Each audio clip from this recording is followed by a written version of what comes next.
Il y a une vérité que peu de femmes osent dire à voix haute. Ce n'est pas lui que vous attendez.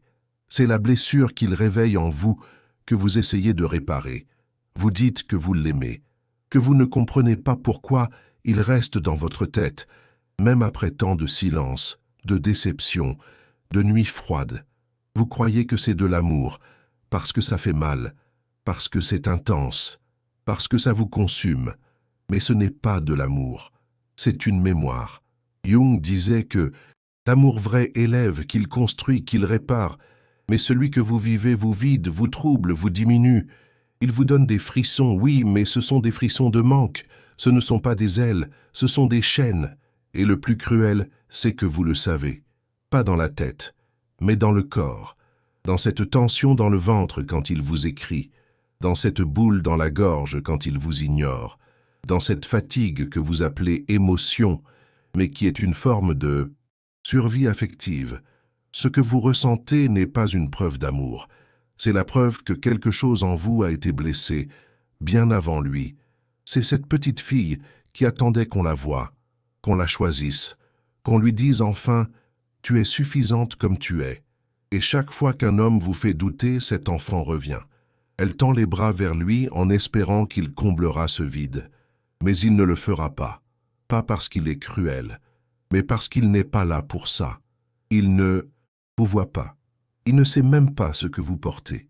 Et même s'il vous aimait, il ne pourrait pas réparer ce qu'il n'a pas brisé. Alors pourquoi restez-vous accroché? Parce que l'inconscient ne cherche pas le bonheur. Il cherche ce qui lui est familier. Et ce manque, ce doute, ce froid, vous les connaissez depuis longtemps. Ils vous ressemblent plus que la paix, plus que l'amour calme, plus que la tendresse stable. Vous appelez amour, ce qui vous rappelle une blessure ancienne. Et c'est là que commence le vrai réveil. Pas en coupant tout, pas en vous forçant à oublier, mais en vous regardant avec vérité, en vous demandant « qu'est-ce que j'attends de lui que je n'ai jamais reçu enfant? Qu'est-ce que je rejoue encore et encore en espérant un dénouement différent? » Ce n'est pas honteux, ce n'est pas pathologique, c'est humain, mais c'est dangereux de rester là trop longtemps, parce qu'à force d'attendre que quelqu'un répare votre douleur, vous finissez par confondre la douleur avec le lien et vous appelez destin ce qui n'est qu'un cercle. Il ne s'agit pas de le juger, il s'agit de vous réveiller, pas pour l'oublier, mais pour comprendre que ce que vous ressentez ne vient pas de lui. Il est juste un miroir, une figure, un déclencheur. Ce qui vous attache, c'est ce que vous n'avez jamais osé guérir. Et guérir, ce n'est pas le renier, c'est vous reconnaître enfin. Ce n'est pas un hasard si c'est lui que vous avez choisi. Ce n'est jamais un hasard. On croit que l'amour tombe du ciel, qu'on est attiré par un sourire, un regard, une alchimie. Mais la vérité, c'est qu'on est attiré par ce qui ressemble à notre blessure, ce qui parle notre langue émotionnelle, ce qui réveille en nous un vide familier.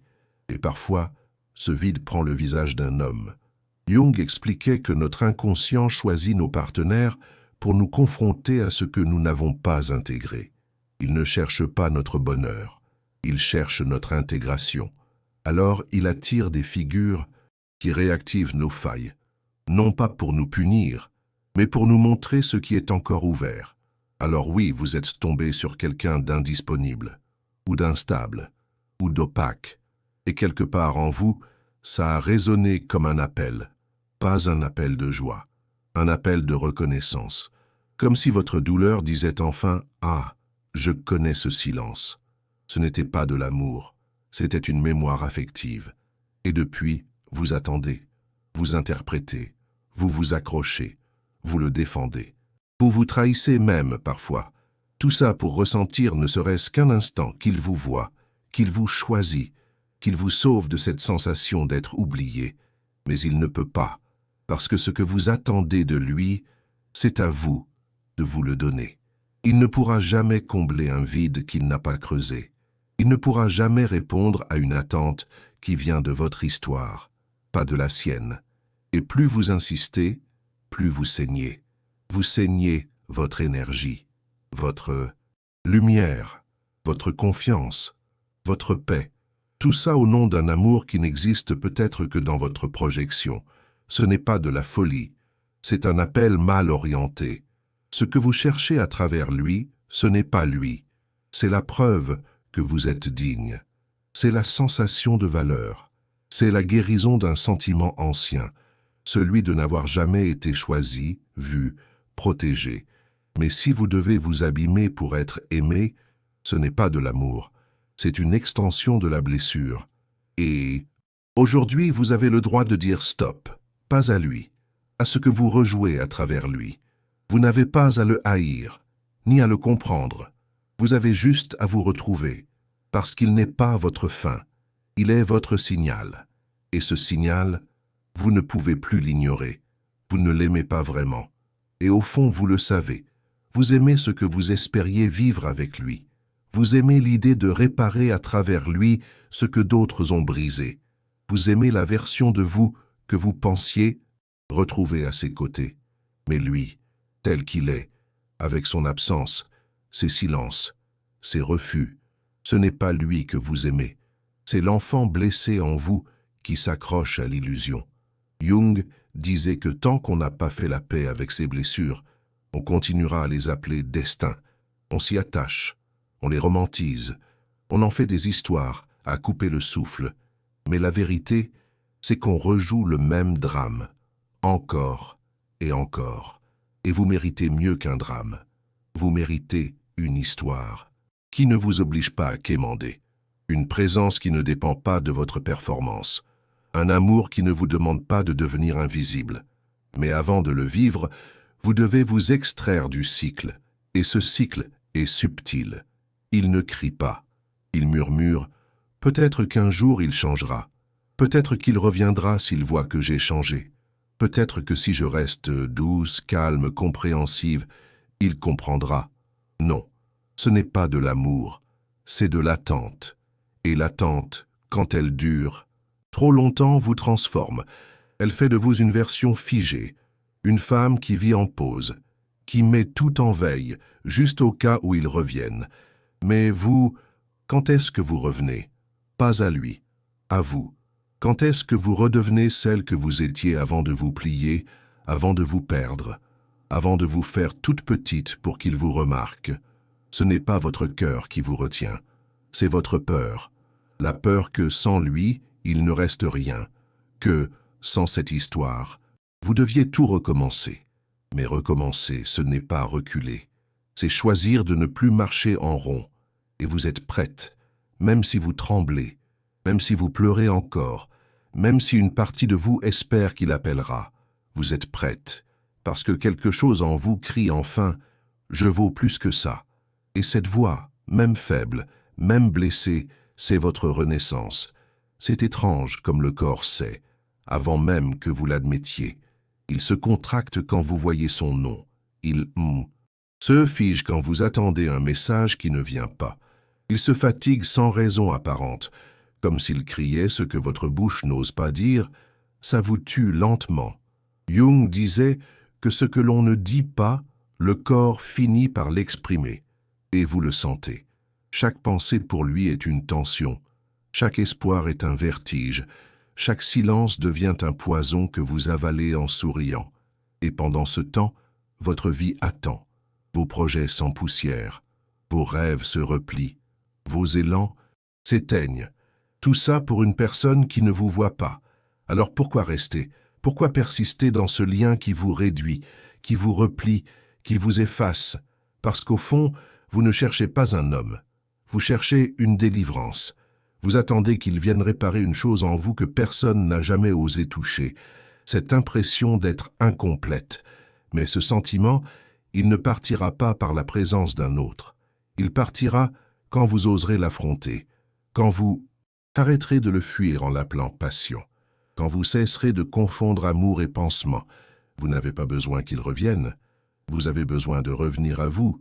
Et ce retour, il commence par une décision, une qui n'a rien de spectaculaire, une qui ne se crie pas sur les toits, juste un nom dit doucement mais fermement, un téléphone qu'on ne regarde plus, un cœur qu'on ne met plus en cage, une voix intérieure qu'on commence enfin à écouter. Et cette voix, elle ne dit pas « Aime-moi », elle dit « Je suis là ». pas pour être parfaite, pas pour être désirée, juste pour être entendue. Et dans cette écoute naît quelque chose de neuf, un calme étrange, une vérité nue, un sentiment que vous aviez presque oublié. Vous méritez mieux, pas parce que vous avez souffert, mais parce que vous existez. Et cette existence, elle ne dépend plus de son regard. On croit toujours que l'amour guérit, mais ce n'est vrai que si cet amour commence par soi. Sinon, il devient un piège. Un besoin maquillé en don, une fuite enveloppée de poésie, une répétition bien décorée mais toujours toxique. Et c'est ce que vous avez vécu. Vous avez donné en pensant aimer. Vous avez espéré en pensant être fidèle. Vous avez supporté en pensant être forte. Mais vous avez oublié une chose essentielle. Vous. Jung disait que le vrai lien ne commence jamais dans le manque. Il commence dans la plénitude. Deux êtres qui n'attendent pas d'être sauvés. Deux âmes qui n'ont pas besoin de se guérir. L'une l'autre pour exister. Mais vous, on ne vous a pas appris ça. On vous a appris à mériter, à patienter, à vous battre. On vous a montré que l'amour était rare, qu'il fallait souffrir pour le garder. Alors, bien sûr, vous avez confondu intensité et amour, chaos et destin, larmes et passion. Mais aujourd'hui, cette confusion ne vous nourrit plus. Elle vous épuise. Et cette fatigue, ce n'est pas juste le signe que vous en avez assez. C'est le signe que vous êtes prête à sortir du cercle, prête à cesser d'attendre qu'il vous donne ce que vous pouvez enfin vous offrir, le respect, la tendresse, la présence. Vous n'avez pas à couper le lien brutalement, vous n'avez pas à le haïr, vous avez juste à vous recentrer. Et ce recentrage ne se fait pas en une nuit. Il commence par de petits gestes. Vous vous réveillez et vous ne regardez plus son profil. Vous entendez son nom et vous ne frissonnez plus de manque, mais de lucidité. Vous ne cherchez plus à comprendre pourquoi il est comme ça. Vous commencez à comprendre pourquoi vous ne pouvez plus l'être. Et dans ce glissement silencieux, quelque chose se redresse en vous. Votre dos, votre regard, votre souffle. Vous cessez d'attendre et vous commencez à vivre. Pas pour prouver que vous allez bien, pas pour lui montrer ce qu'il a perdu, mais parce que vous sentez enfin que vous méritez d'être en paix, sans lutte, sans condition, sans dépendance. Il y a une force que vous ne connaissez pas encore, parce que vous l'avez toujours utilisée contre vous. Cette force, c'est votre capacité à aimer, à croire, à espérer, à porter. Vous l'avez offerte, entièrement, même quand on ne la méritait pas, même quand ça vous vidait. Mais cette force, elle ne vous a jamais quitté. Elle était juste mal dirigée. Jung disait que ce qui nous blesse n'est pas l'amour, c'est l'endroit où on le dépose. Ce n'est pas la profondeur de nos sentiments qui fait mal, c'est l'absence de réciprocité. Ce n'est pas le don qui détruit, c'est le déséquilibre. Et vous, vous avez tant donné, que vous avez oublié que vous pouviez aussi recevoir. Mais ce que vous méritez n'est pas une compensation. Ce n'est pas un homme qui revient en disant « Je t'ai toujours aimé ». Ce n'est pas une revanche, c'est une renaissance.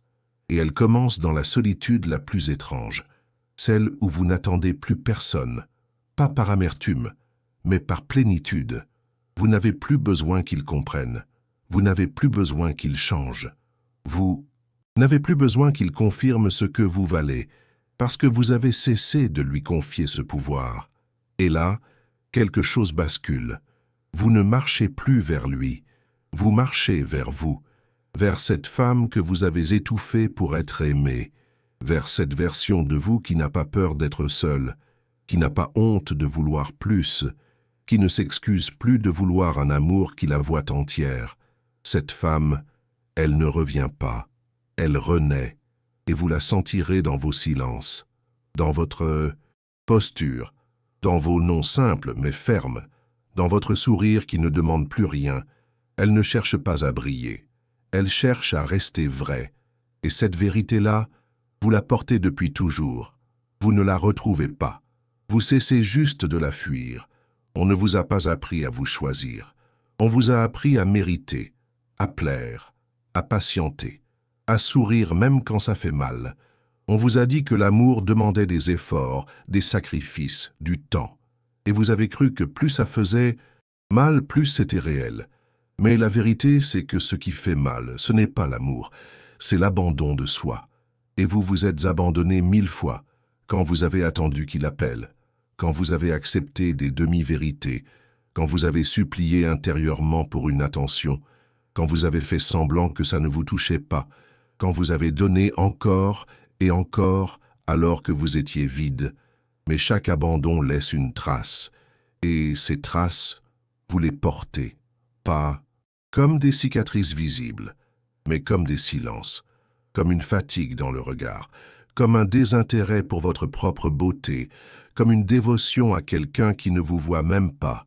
Et c'est là que vous vous perdez, pas dans le lien, dans l'oubli de qui vous êtes quand vous aimez. Jung disait que la femme doit apprendre à s'aimer sans se trahir, à rester fidèle à elle-même, même dans l'élan, parce que sinon, elle confond amour et disparition. Et aujourd'hui, c'est cela que vous refusez, pas l'amour, mais la disparition. Vous voulez être aimé sans avoir à vous effacer. Vous voulez être choisi sans avoir à supplier. Vous voulez être vu sans avoir à hurler. Et vous le pouvez. Mais il faut un acte radical, vous choisir, non pas contre l'autre, mais avec vous. Vous choisir dans vos décisions, dans vos gestes, dans votre regard. Vous dire chaque jour, je suis là pour moi, même quand personne ne l'est. Et peu à peu, cette présence change tout. Vous ne réagissez plus. Pareil. Vous ne vibrez plus dans la dépendance. Vous ne cherchez plus à être sauvé. Vous devenez votre propre ancrage. Et là, un miracle discret se produit. L'amour que vous cherchiez commence à se poser là où il peut vraiment fleurir. En vous. Ce n'est pas la fin d'une histoire. C'est le début d'une souveraineté. Vous n'êtes plus celle qui attend. Vous n'êtes plus celle qui espère un message, un retour, une reconnaissance. Vous êtes celle qui marche, qui se relève, qui se choisit, sans bruit, sans cri, sans revanche. Jung disait que l'individu entier ne dépend plus du regard extérieur. Il devient centre, et vous voilà au centre de vous-même. Non pas comme un concept, mais comme une respiration retrouvée. Ce n'est plus lui que vous regardez, c'est vous. Et ce regard change tout. Vous n'avez plus besoin qu'on vous valide. Vous ne cherchez plus à prouver. Vous ne vous maquillez plus pour mériter. Vous n'expliquez plus votre valeur. Vous êtes. Et cela suffit. Vous avez aimé. Oui, de tout votre cœur. Vous avez espéré, souffert, supplié parfois. Mais aujourd'hui, vous ne regrettez pas, parce que cette douleur vous a conduit ici, là où enfin, vous ne vous quittez plus. Et cela, c'est plus grand que n'importe quelle déclaration d'amour, parce que désormais vous êtes là, pleinement, dans vos pas, dans vos choix, dans vos silences. Vous n'attendez plus de fleurs, vous êtes le jardin, vous n'espérez plus une lumière, vous êtes le feu, vous ne cherchez plus un sauveur. Vous êtes la réponse. Et lui, où est-il maintenant? Peu importe, ce n'est plus son absence qui vous définit, ce n'est plus sa présence qui vous comble, ce n'est plus son regard qui vous façonne, parce que vous êtes redevenue la femme que vous étiez avant que la blessure ne parle à votre place. Et cette femme, elle ne mendie plus, elle bénit le chemin, elle bénit l'épreuve, elle bénit même cet homme qui l'a ramenée, malgré lui, à sa propre vérité. Et cette vérité dit ceci, « Je ne t'attends plus, je me retrouve. » Et c'est là que tout commence.